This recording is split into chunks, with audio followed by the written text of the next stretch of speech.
Hello and welcome back to Light Body Radio, where we illuminate the path to healing through functional medicine, neuroscience, spirituality, energy medicine, and the wisdom that is already living inside you. I am Dr. Lara May, your host, functional medicine pharmacist, life coach, meditation teacher, and quantum healing hypnosis technique practitioner. And today we are going to start this Wellness Illuminated episode a little different.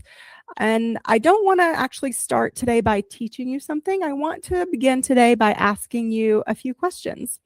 And not because I expect you to answer them right away, but because I hope you'll carry them with you throughout this episode and or wherever you are, whether you're driving, walking, folding laundry, sipping your morning coffee.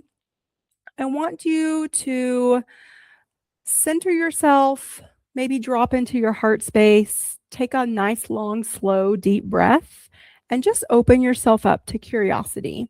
And I want you to ask yourself a question. Why do you want to heal? Not necessarily what symptom do I want to get rid of, and not what diagnosis do I want to overcome, but why am I searching for healing? And if you woke up tomorrow completely healed, 100% happy and healthy and whole, what would be different in your life? Would you finally have the energy you've been missing? Would you stop worrying about your body? Would you maybe feel lighter, freer, more peaceful? Would you trust yourself again? Would you finally feel like yourself again? Or perhaps would you realize you've never actually met your truest self? So let me ask you another question. How did you get here? What brought you to this moment? Was it a diagnosis? Maybe it was burnout, a relationship ending, the loss of someone you love, anxiety or a health scare, or maybe it wasn't even something that dramatic at all. Maybe just one morning you woke up, looked in the mirror and thought, man, I don't know how I got here actually. How did I get here? So, how is your healing journey going? Really? Not the answer you give to strangers or like people that you superficially know and are having, small talk with, but really answer honestly to yourself. How is your healing journey going? How long have you been on this healing journey?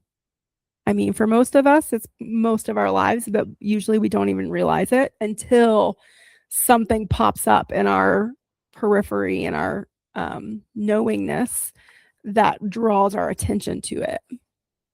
So after reading every book and I'm sure listening to every podcast under the sun, trying every diet, buying every supplement, working with different practitioners, maybe the next thing will finally be the answer. And if you've been on this journey for a while, I'd like you to ask yourself one more question.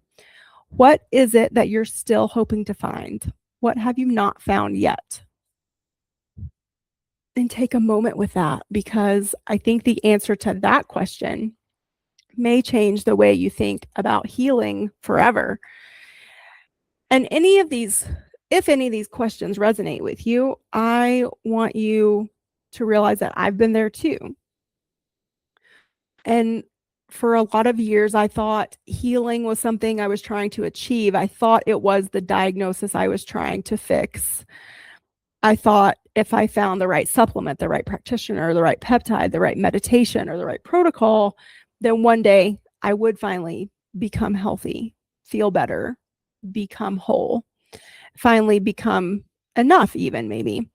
As someone who has spent my career immersed in medicine, I do genuinely love learning. I love science. I love human physiology and biology. I love understanding the incredible complexity yet simplicity of the human body. And functional medicine has given me the tools that have transformed lives, including my own. And I've watched people along with myself reclaim their energy, reverse chronic disease, balance their hormones, reduce inflammation, be able to sleep through the night for the first time in years. And really, it's very rewarding and extraordinary work. And I'm very grateful to be doing it. But somewhere along the way, I also realized that we had turned healing into another achievement. Like, we're so good at doing that in the Western world. It's always about achieve and strive, achieve and strive. So healing became a destination or another version of success that maybe I was even trying to earn or, again, like strive for.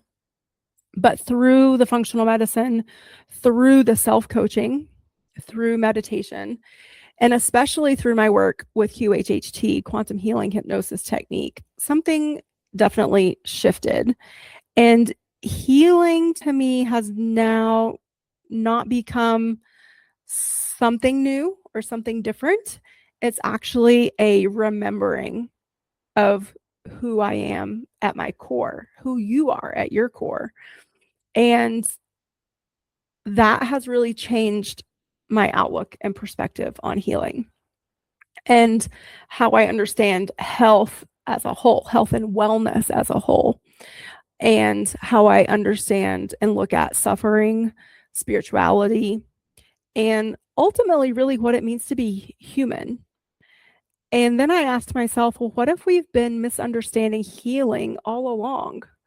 What if the greatest healing isn't adding something in, adding more, but what if it's actually removing all those things that you don't need, or letting go or surrendering to all those things that don't serve you, letting go of the fear, letting go of the conditioning from society, letting go of all those old stories and traumas that don't serve you, letting go of the people pleasing, letting go of the scarcity mindset, letting go of the comparison and the judgment, of the shame, the perfectionism, layer upon layer of all of this stuff that is not you, is not me. It's not me who I am at my core, and it's not you who you are at your core. So there is this story that you've probably heard before, this analogy that David was already in the marble, you know, the big statue of David that Michelangelo so beautifully crafted. So people asked him how he sculpted the magnificent statue of David. And his response has been translated and paraphrased in many different ways. But the heart of it, the essence of his response, is David was already in the marble. I simply removed everything that wasn't David. And I love this metaphor, especially when we think about it in terms of our health and our healing. So what if healing works the exact same way? What if your peace already exists? What if your joy already exists? What if your health is in there? It's already there. And we're actually bogging it down with this inflammation, right? So, but that's true for our love, our light, our purpose. It's not something that we need to manufacture. It's already there. It's not something we need to earn. And it's not something someone else can give us. We have to create it for ourselves and or uncover it for ourselves. Michelangelo saw David, not because he created David, but because he recognized what was already in that stone.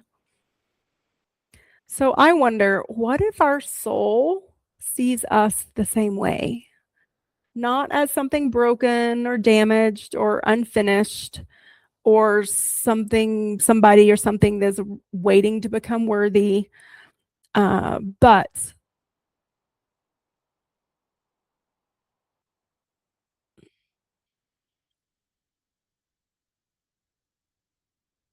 is actually,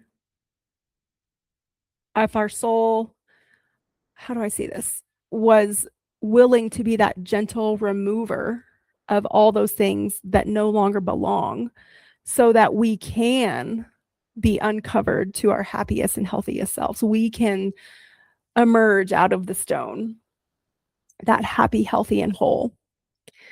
So it's not about fixing a broken body. It's about removing the physiological obstacles that keep the body's innate wisdom from expressing itself. Remember that this body, this vehicle that we have and that we inhabit in this life, once it's constantly striving to be in a state of homeostasis. So everything that all those ebbs and flows, all of that swaying in the breeze feeling that we experience throughout our life and through this healing journey, that is the feeling of maybe we're coming out of homeostasis and our body brings us back. And so again, that innate wisdom is in there already. So it's not about, even if we think about like a meditation as a tool to help establish and bring back that homeostasis, it's not about emptying our minds or becoming someone more spiritual or some guru. It's about quieting the noise long enough to hear the awareness that has always been there, our inner awareness. So also too, life coaching can also, especially on the social media, there's this sort of mantra about becoming a better version of yourself. And is that really it? I mean, it could be, but I see it as questioning the thoughts that convinced us that we were never enough to begin with.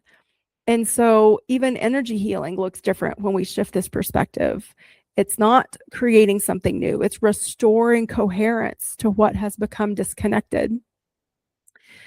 And the quantum healing hypnosis technique, again, such a powerful tool and modality, because through this, I watch people connect with their inner wisdom, with that healing wisdom that they already have within them. And I've seen miraculous, instantaneous healings. And it was all done by just the person on the sofa or on the bed in the hypnosis. Them. It wasn't me, because all I did was guide them into that state to be open to receive and hear their higher self, that inner wisdom. It was finally allowing themselves to recognize that peace that has always lived within inside of them. So there are different modalities, there are different doorways, but the destination is the same. It's the same homecoming.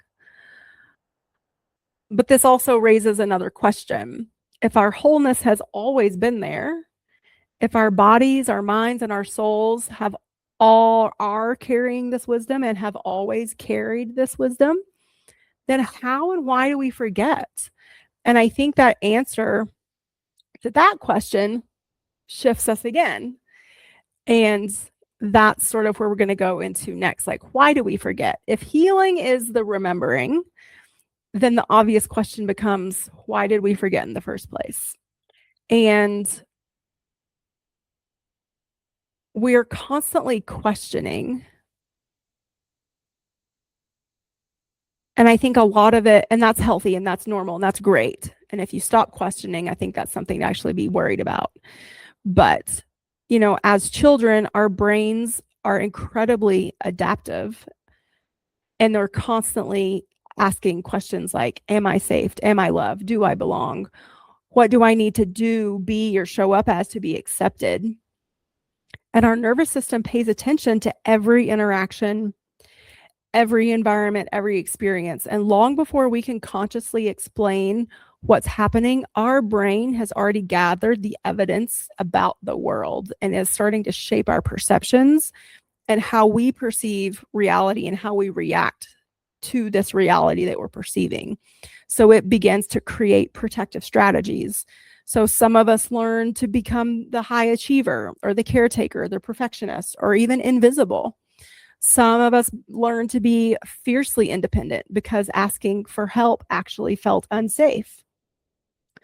Others of us learn to stay small so that we don't become targets of abuse or bullying.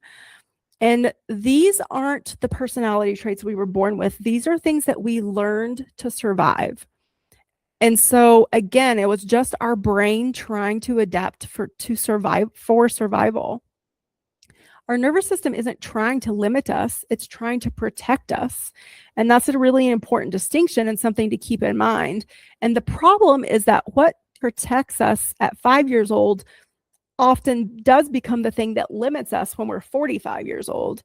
And so we really have to consciously and with intention deprogram ourselves at some point. Because even after the danger is gone, our brain, since it's such a great pattern former, wants to just keep repeating those patterns. And so let's dive into the biology of remembering. What would that look like in our body? And so, again, you know me, I love bringing the functional medicine and the neuroscience into these conversations. So when we're living in chronic stress, unresolved trauma, inflammation, nutrient deficiencies, blood sugar instabilities, poor sleep, hormone imbalance, our brain shifts into survival mode. The amygdala, which is the brain's alarm system, becomes more active. The stress hormones like cortisol remain constantly elevated. And we, especially if you've listened to several of these episodes, you know what that does to your body. The prefrontal cortex, the part of the brain responsible for reflection, creativity, long-term planning, and thoughtful decision-making, becomes less efficient. And so, in other words, when the body doesn't feel safe, the mind has a much harder time accessing that flow state, accessing the healing state, accessing the homeostasis. It's too busy trying to survive and protect. And this is one of the reasons that I love how functional medicine can come in here, because people often, they want a lab value to fixate on a number and fix that number. And even in Western medicine, we say treat the patient, not the number. And this is something I teach my students all the time. Your number, yes, it can be meaningful, but again, and we've talked about this before, all lab values have a reference range, but that doesn't mean that that's the optimal functioning value or range for that patient. So you have to take into context symptoms and patient presentation with the numbers that you're looking at. And honestly, like even if a client brings me like one set of lab values, most of the time I ask for previous results so I can see trends, because trends matter too.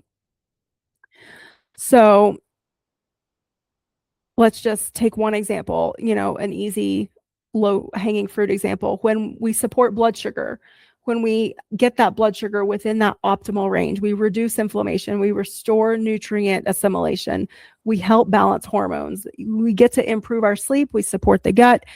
And that's not forcing the body to heal. That's what the body is doing naturally. And we're removing, when we bring that blood sugar back into harmonious balance, we're removing another obstacle that has kept the nervous system locked in that survival mode. And again, the body already knows what health looks like and feels like and is. And so we just need to give it that space to be able to do that for us.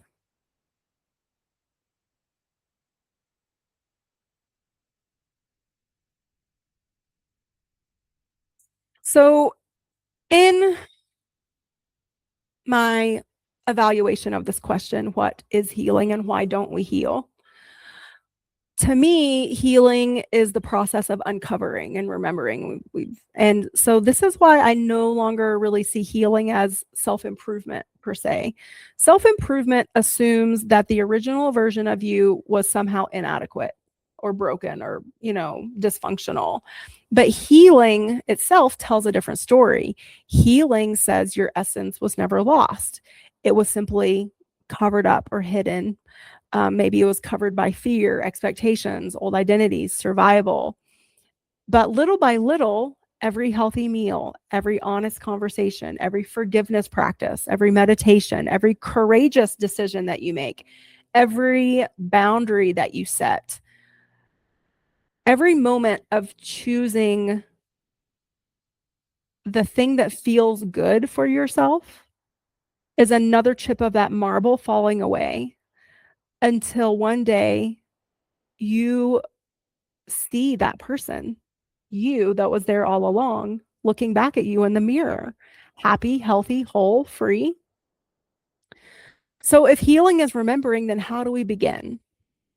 And I don't think that it's really necessarily one dramatic moment. For some people, it can be, but there are certainly profound experiences that can change the trajectory of life in an instant. But I mean, it can be a QHHT session. It can be a deep meditation. But I've also seen it in people who finally understand that the root cause of their illness after years and years of searching, that has been within their power to heal and fix this whole time. And so sometimes there is this moment where everything shifts, but a lot of times too, remembering it happens quietly in the ordinary moments.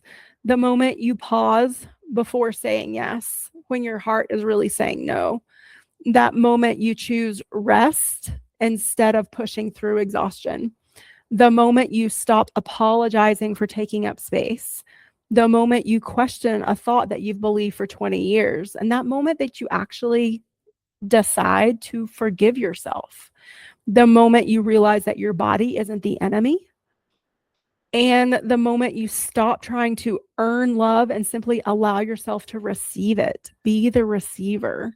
And these moments oftentimes seem small and insignificant, but they are sacred and they are powerful. And this is where the monumental shifts happen, because every one of them actually is part of an act of remembering. So healing really is a daily choice. And this is why I entitled this episode, Healing is a Choice, but not the one you expect. When most people hear that phrase, they think I'm talking about, again, choosing the right diet, supplement, meditation, practitioner, blah, blah, blah, all those things, whatever. But really, the deepest choice and the big choices are, will I continue to live from a place of fear, or will I begin to live from a place of truth? And every day, often multiple times a day, we are presented with that option. I mean, and this is, if you pick up your phone and immediately turn on your news app, I think this is a big one, because that's actually what the news is asking you to do. Believe in the fear, believe in all of the things that all these people are making up in the world and all this drama and destruction that's being made up, or believe in the truth of love, that love exists, that love prevails, that love is actually the driving force of the universe. So, will you remember yourself? Will you choose your health, your well-being? Will you be selfish, but in the healthiest way possible? In that way that will allow your body to find that homeostasis. So healing isn't just one decision. It's thousands of tiny decisions that bring us back home, that bring us back to ourselves. And this requires radical responsibility, but without the self-blame and self-judgment. So this is important. And so sometimes when people hear the phrase healing is a choice, they actually hear something very different. They hear, well, so you're saying this is my fault? And no, I'm not. That's not what I'm saying. I'm saying step into your own power and your responsibility and ask yourself, what is mine to do now? What can I do now for myself? Where have I been giving my power away? Where am I giving my power away now? Am I blaming someone else for what's happening in my life? You didn't choose every experience that shaped you. You didn't choose every trauma or every loss. You didn't even choose your genetics. You didn't even choose the environment you were raised in. But today, you can choose how you respond. You can choose curiosity or love and compassion instead of judgment, compassion instead of criticism, presence and patience instead of perfectionism. And little by little, those choices begin to change your life and your biology. Because remember this inextricable link between the two, and the role of epigenetics, that we really can't separate it. We know from neuroscience that the brain is capable of neuroplasticity throughout our entire lives. We know that habits reshape our neural pathways. We know that thoughts influence our stress physiology. We know that emotional regulation changes our autonomic nervous system function. Science tells us that change is possible, and it is also dramatically impactful on our biology. Spirituality reminds us why it matters. And together, they offer the recipe and the formula for healing. So, I would like to challenge you to reclaim your power, reclaim your life, take control. It's yours. Stop giving your power away to other people, to institutions, to thought forms that aren't true, to the news, to political parties, to even maybe people you're in relationship with. Maybe you're giving your power away to a spouse or to a parent. Really sit down and evaluate, where is your power going? Because if you're giving your power away to other people, you don't have that power available to help yourself heal.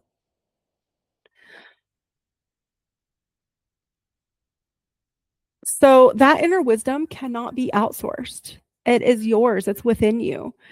And there is a difference between information gathering and cultivating that inner knowing and that inner self trust. And so it's important that we cultivate that inner self trust and we really get to know that inner voice. What does it feel and sound like when I hear a yes? What does a no feel and sound like? What do I do to respond to either a yes or a no? Do I go down the path in conjunction with whatever that is? Meaning, if it's a yes, do I take that path, that step?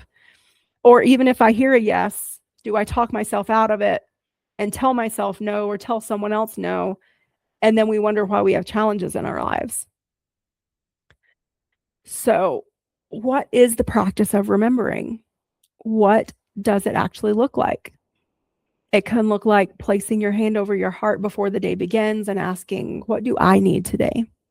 I know I'm going to be a lot of things to a lot of different people, but what do I need for me to show up so that I can serve other people? What does loving your body look like? What does choosing to love your body look like? What does being willing to release the self-punishment? Stop beating up on yourself. Let that shit go.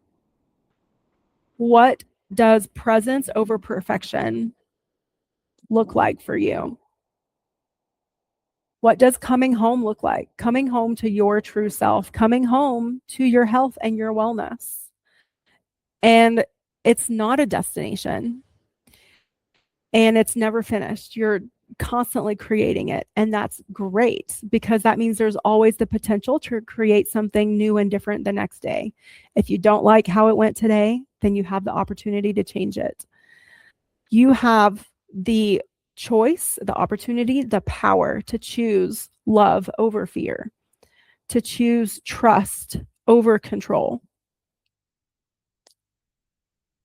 And so as I reflect on my own healing journey and ask myself these questions as well, it's also interesting to me as I work with other people and watch them evolve and change and or sometimes resist that change, which is also very interesting to me. That's sort of what triggered the inspiration for this episode today. We are fully human and fully divine all at the same time. And it doesn't mean that we never struggle. Like, healing and being human doesn't mean that we never struggle and we never grieve. We do. Those are part of being human. Being human is a 50-50 soul choice, meaning half the time we're going to feel great and half the time we're going to feel like crap. But how we navigate that ebb and flow and how we can strive to be in that state of great more often than not. That's the key. So just today, I want to invite you to think about, maybe you don't need another protocol. Maybe you don't need another self-improvement project. Maybe you don't need to become a better version of yourself.